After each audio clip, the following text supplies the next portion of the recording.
आज आगे बढ़ते हैं अपन क्या कि सर कुछ जगहों पर आप तो बोलते हो कि सर फ्रॉड हो या मिसरिप्रेजेंटेशन हो, कॉन्ट्रैक्ट वॉइडेबल होता है और पार्टी चाहे तो आगे बढ़ सकती है, चाहे तो उसको खत्म कर सकती है। वॉइडेबल का मतलब ही यही है, जिस पार्टी की कंसेंट फ्रीली नहीं आ रही है वो चाहे तो कंटिन्यू करे, चाहे तो रिसेंड कर दे, खत्म कर दे।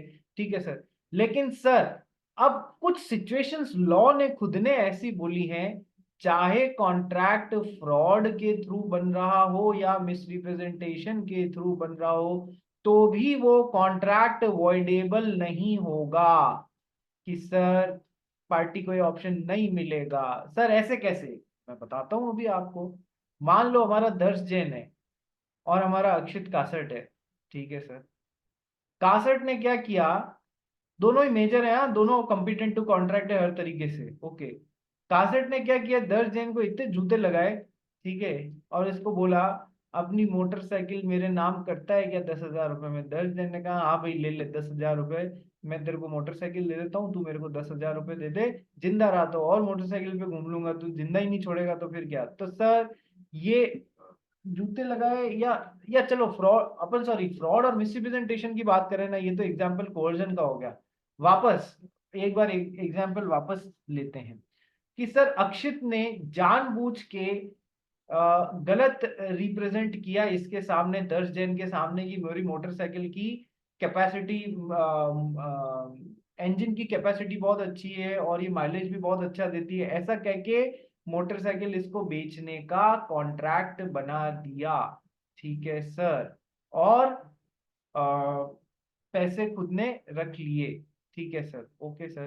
तो सर 10 जन के साथ में फ्रॉड हो रहा है क्या? यस सर, 10 जन के साथ में फ्रॉड हो रहा है। ठीक है। अब बाद में ये इस कॉन्ट्रैक्ट को रिसेंड करना चाह रहा है। ठीक है, बाद में ये इस कॉन्ट्रैक्ट को रिसेंड करना चाह रहा है, तो सर कोर्ट में जाके करेगा ना? यस सर, कोर्ट में जाके करेगा। अब एक एग्जांपल समझो। टॉपिक क्या है कि sir there are some cases in which contract remains valid even after misrepresentation और फ्रॉड। सर कुछ सिचुएशंस ऐसी हो जाती हैं जहां पर कॉन्ट्रैक्ट फिर भी वैलिड रहता है इवन आफ्टर मिस रिप्रेजेंटेशन और फ्रॉड। सर कौन कौन सी वो सिचुएशंस है? कि सर सबसे पहली सिचुएशन, ये एग्जाम का क्वेश्चन है, ध्यान रखना, एग्जाम में कभी कभार आ जाता है। Sir if the aggrieved party whose consent was caused by misrepresentation or fraud had the means of discovering the truth with ordinary diligence। कल ही कराया है मैंने आपको कि सर जिस भी पार्टी की कंसेंट मिसरिप्रेजेंटेशन के केस में या फिर फ्रॉड के केस में, कौन से में? Only silence as to fraud वाले केस में। याद आ रहा है या नहीं आ रहा है? यस सर, याद आ रहा है। Sir only silence as to fraud वाले केस में और मिसरिप्रेजेंटेशन वाले केस में, सर यदि मिसरिप्रेजेंटेशन वाले में तो पूरे में लगेगा, फ्रॉड में किस में? केवल साइलेंस एज टू फ्रॉड वाले में लगेगा। यदि जिस भी पार्टी के साथ में फ्रॉड या मिसरिप्रेजेंटेशन हो रहा है, ही had the means of discovering the truth, वो सच्चाई का पता लगा सकती थी विद ऑर्डिनरी डिलीजेंस, थोड़ा बहुत भी पता करती, हाथ पैर हिलाती तो सच्चाई पता लग जाती, तो उसके साथ में फ्रॉड, ये साइलेंस एज टू फ्रॉड या मिसरिप्रेजेंटेशन नहीं होता। पर उसने नहीं किया, पर उसने ऑर्डिनरी डिलीजेंस नहीं किया, उसने ऑर्डिनरी डिलीजेंस नहीं किया, तो फिर अब वो दुहाई नहीं दे सकती कि मेरे साथ में फ्रॉड हुआ या मेरे साथ में मिसरिप्रेजेंटेशन हुआ, क्योंकि तुम्हारी खुद की गलती भी थी। तुमको हाथ पैर हिलाने चाहिए थे, तुमने नहीं हिलाए। तुमको सच्चाई पता पड़ जाती थोड़े बहुत हाथ पैर हिलाने से, वो भी नहीं हिलाया, ऑर्डिनरी डिलीजेंस भी नहीं किया, तो अब तुम इस बेसिस पे कॉन्ट्रैक्ट को वॉइडेबल नहीं बना सकते हो। ये पॉइंट तो अपन ने कल ही दोनों कवर किए थे। 10 जन क्या हो गया भाई? सर समझो कि अगर है ना मैं जैन टेम्पल में है ना खाना परोसने का मेरा काम है, और है ना मैं सप्लायर से है ना स्ट्रिक्टली सिर्फ वेज खाना ही लेता हूँ, और है ना उसने सप्लायर ने मुझे एक बार नॉन वेज खाना दे दिया था और मुझे भी नहीं पता था और मैंने सर्व कर दिया और फिर मुझे पता चला कि ये तो गलत है। तो दोनों के एंड से गलती हो गई थी, तो ये मिस रिप्रेजेंटेशन होगा, मिस्टेक होगा, या क्या होगा? ये मिस्टेक में आएगा। ठीक है। सर चलो। बट उसने भी गलत तरीके से रिप्रेजेंट किया मुझे। कि मुझे लगा कि वेज खाना होगा, बट उसने मुझे नॉन वेज खाना दिया था। ये क्वेश्चन अभी पर्टिनेंट नहीं है, मिस रिप्रेजेंटेशन जब होगा ना तब पढ़ेंगे इसको, अभी के लिए रुक जाते। ठीक है, चलिए नेक्स्ट। तो सर अब पहली सिचुएशन जहां पर सर फ्रॉड में साइलेंस एज टू फ्रॉड, और दूसरा miss representation if the party has means of discovering the truth with ordinary diligence, और उसने वो नहीं किया तो कॉन्ट्रैक्ट उसके ऑप्शन पे वॉइडेबल नहीं होगा। सेकंड सिचुएशन कि सर क्या, if the party has not rescinded the contract within reasonable period of time.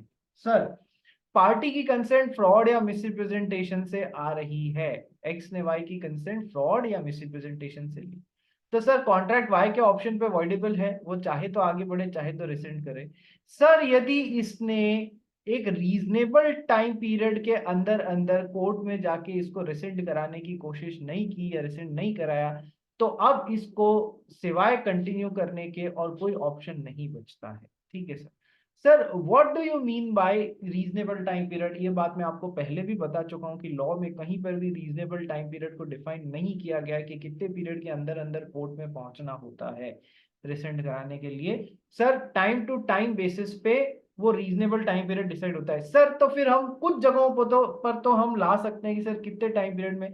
Sir कहाँ दिया हुआ है कि सर इंडियन लिमिटेशन एक्ट में दिया हुआ है कि सर जैसे कि अलग अलग चीजों के लिए अलग अलग टाइम पीरियड होता है कि सर डेट लिया है और चुकाया नहीं है तो 3 साल के अंदर अंदर कोर्ट में पहुंचना होता है, अदरवाइज टाइम कैसा बन जाएगा कि सर टाइम बार डेट बन जाएगा। तो सर इंडियन लिमिटेशन एक्ट में कोई पीरियड बताया हुआ है तब तो सही है, नहीं बताया हुआ है तो सर एक रीजनेबल टाइम पीरियड के अंदर अंदर रिसेंड करना होगा। 10 साल बाद जागते हो और बोलते हो कि अरे यार मेरे साथ तो उस समय धोखा हो गया या मिस रिप्रेजेंटेशन हो गया, आज मैं कैंसिल कराने के लिए लगता हूं, तो नहीं, कोर्ट एक्सेप्ट ही नहीं करेगा।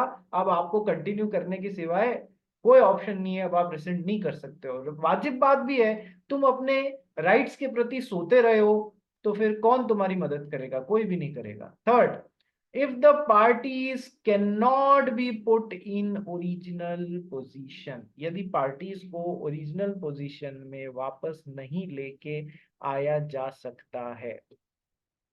सर कैसे, कि सर मान लो वाई के पास में एक मोटरसाइकिल थी, ठीक है सर, एक्स ने उसको ये मोटरसाइकिल कहते हुए खरीद ली कि ये तो भंगार है, ये सरकार बस 15 साल पूरे होने वाले तो इसको बैन करने वाली है, ऐसा उसको डरा के और उससे उसकी बाइक ले ली। डरा के मतलब ये मेंटल प्रेशर क्रिएट करके, या मेंटल प्रेशर नहीं भी फ्रॉड कर लो इसको, फ्रॉड कह के उसके साथ में उसकी बाइक ले ली। ठीक है सर।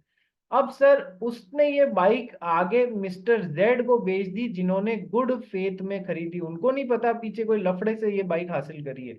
सर वाई को जब पता पड़ा मेरे साथ में तो गलत बात करके गलत बातें रिप्रेजेंट करके मेरी बाइक ले ली है, तो फिर सर वो कोर्ट कॉन्ट्रैक्ट उसके ऑप्शन पे वॉइडेबल, वो कोर्ट में रिसेंट कराने जाएगा भी उससे पहले एक्स ने वो बाइक जेड को बेच दी, और जेड ने गुड फेथ में खरीदी है, इसके साथ कॉनिवेंस में नहीं खरीदी, इसके साथ सांठगांठ करके नहीं खरीदी है।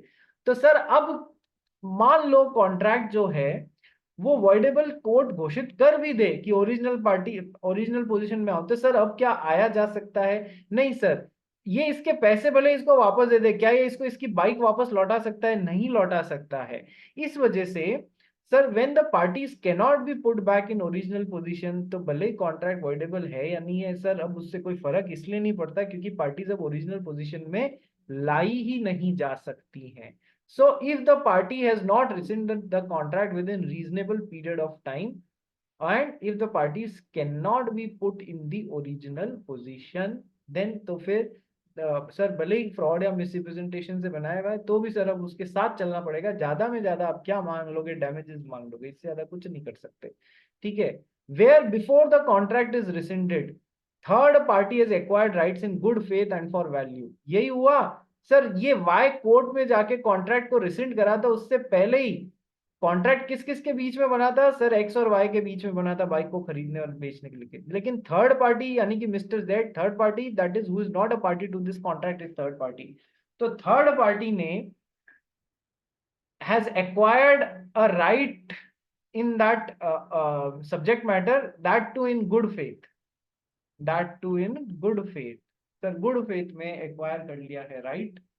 ठीक है, इसको पता नहीं था पीछे यहाँ सब लफड़ेबाजी से बाइक ली हुई है। ठीक है, तो फिर अब पार्टीज को ओरिजिनल पोजीशन में नहीं लाया जा सकता। एंड थर्ड पार्टी ने फॉर वैल्यू ऑब्टेन करी है, फ्री फोकट में गिफ्ट जैसे नहीं लिए सर, पैसे दे के लिए इससे ये बाइक, ठीक है। तो when third party is acquired the right in good faith for value received, he cannot return back, the party cannot be put back in original position, तो फिर सर अब कॉन्ट्रैक्ट voidable नहीं रहेगा, ठीक है। पॉइंट नंबर 4, अक्षित इसको पढ़ना, और जिन जिन लोगों ने भी वीडियो ऑन नहीं किए हैं वो I will be really happy यदि आप लोग अपने वीडियो ऑन कर सको तो। दर्श जैन, जिया जैन, जिया जैन कल कहाँ पर थी तू? क्लास में ही थी। क्लास में थी तो दिखी तो नहीं यार। थी। ठीक है, चलिए पढ़ना है इसको दर्श जैन।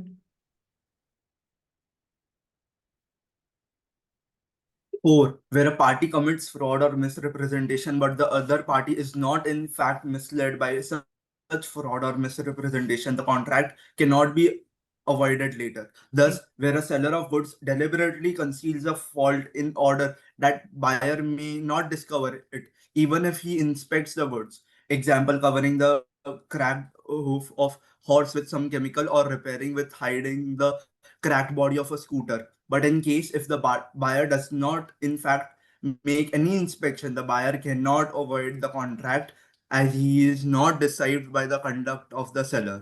डिसीव्ड, ये बात मैं आपको पहले ही कवर करा चुका हूं सर। क्या पॉइंट है?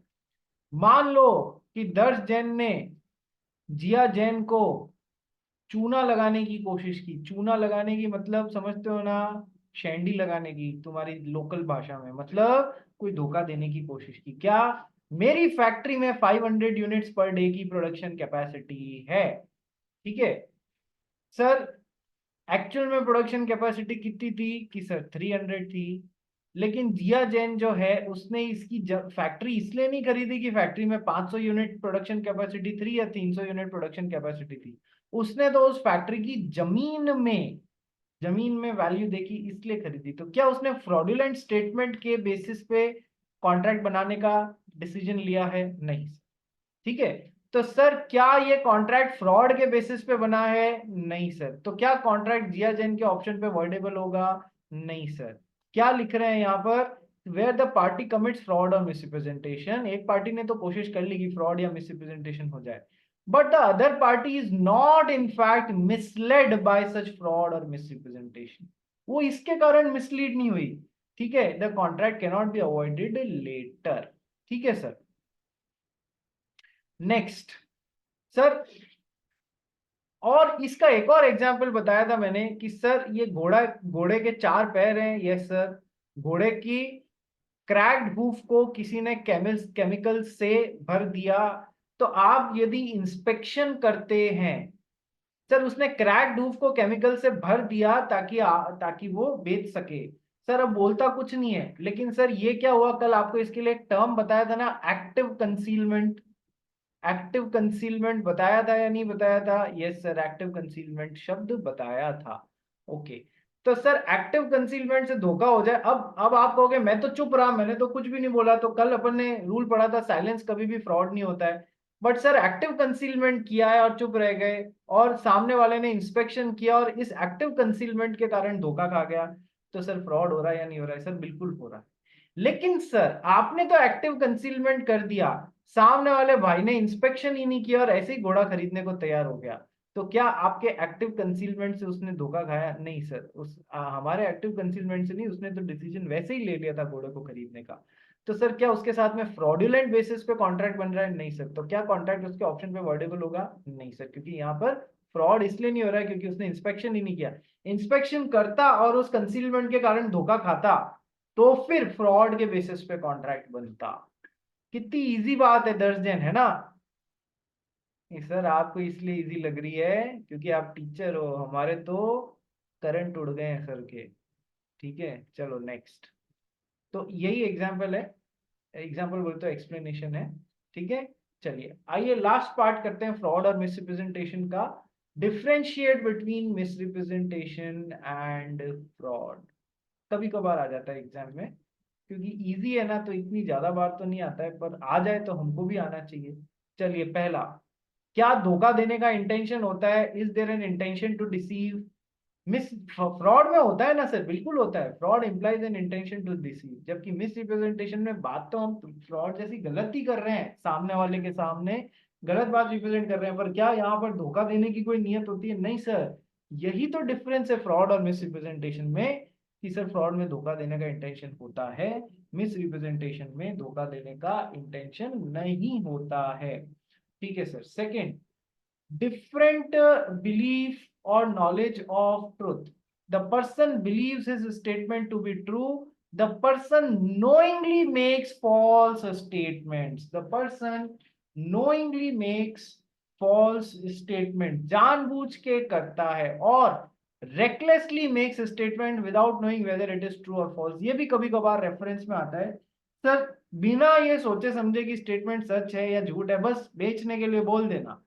ठीक है, तो वो भी कई बार इस श्रेणी में आता है, बहुत ज्यादा इस पे अपने को पॉन्डर करने की जरूरत नहीं है।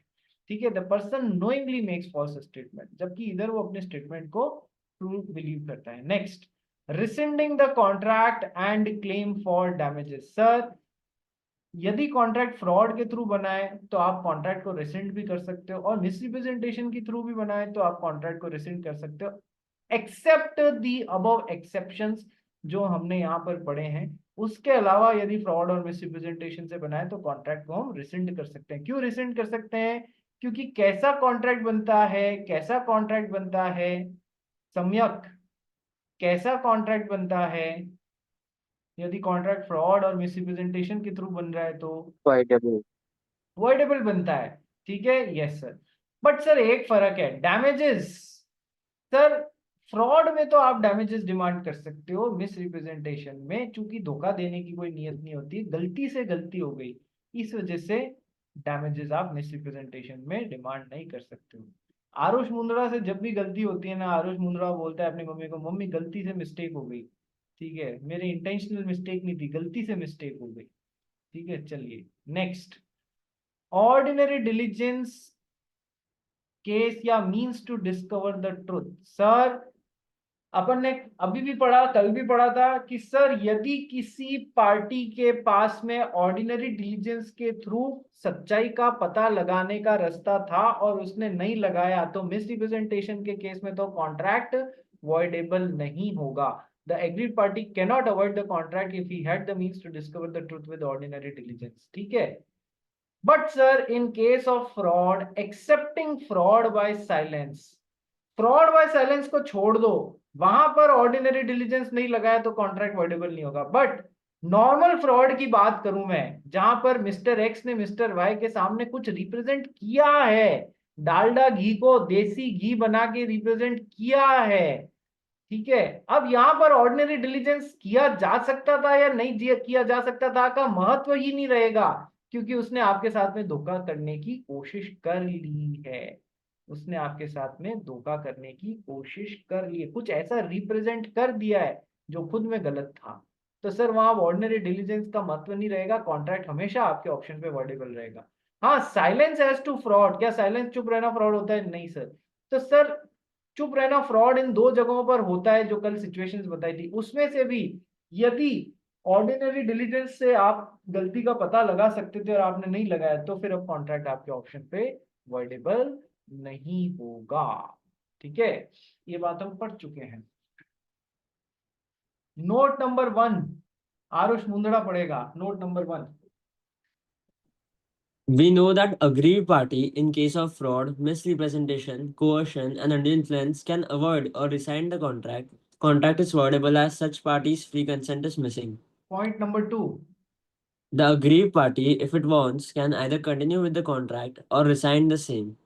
इसको बोलते हैं रिसेंड या रिसाइंड, कुछ भी बोल लो sir, contract voidable free consent नहीं है तो या तो कंटिन्यू कर सकता है या फिर उसको रिसेंड कर सकता है। ठीक है, third, But if the aggrieved party wants to rescind the contract, it needs to do the same within a reasonable period of time. Sir आप यदि इस तरफ बढ़ना चाह रहे हो तो कितने टाइम में, किसी रीजनेबल टाइम पीरियड के अंदर अंदर कैंसिल करने कोर्ट में पहुंचना होगा। यस सर, ऐसा नहीं 10 साल बाद नींद से जगेगी अब कैंसिल करूंगा, हाँ हाँ नहीं चलेगा।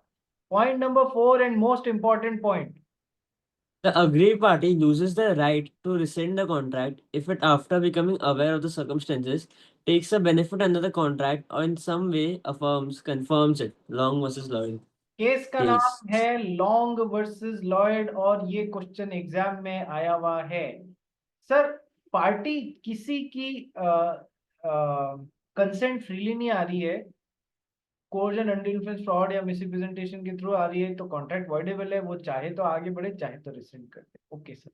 लेकिन सर यदि किसी पार्टी ने अंडर अंडर अवॉइडेबल कॉन्ट्रैक्ट उसने कोई बेनिफिट डिराइव कर लिया है, under a voidable contract, if the aggrieved party loses the right to rescind the contract if after becoming aware of the circumstances, उसको पता पड़ गया कोर्जन ये हुआ है या फ्रॉड हुआ है या अंडर इन्फ्लुएंस हुआ है या जो भी है, सर उसको पता पड़ गया, उसके बावजूद भी वो takes a benefit under such a contract, voidable contract, or in some way confirms or affirms it।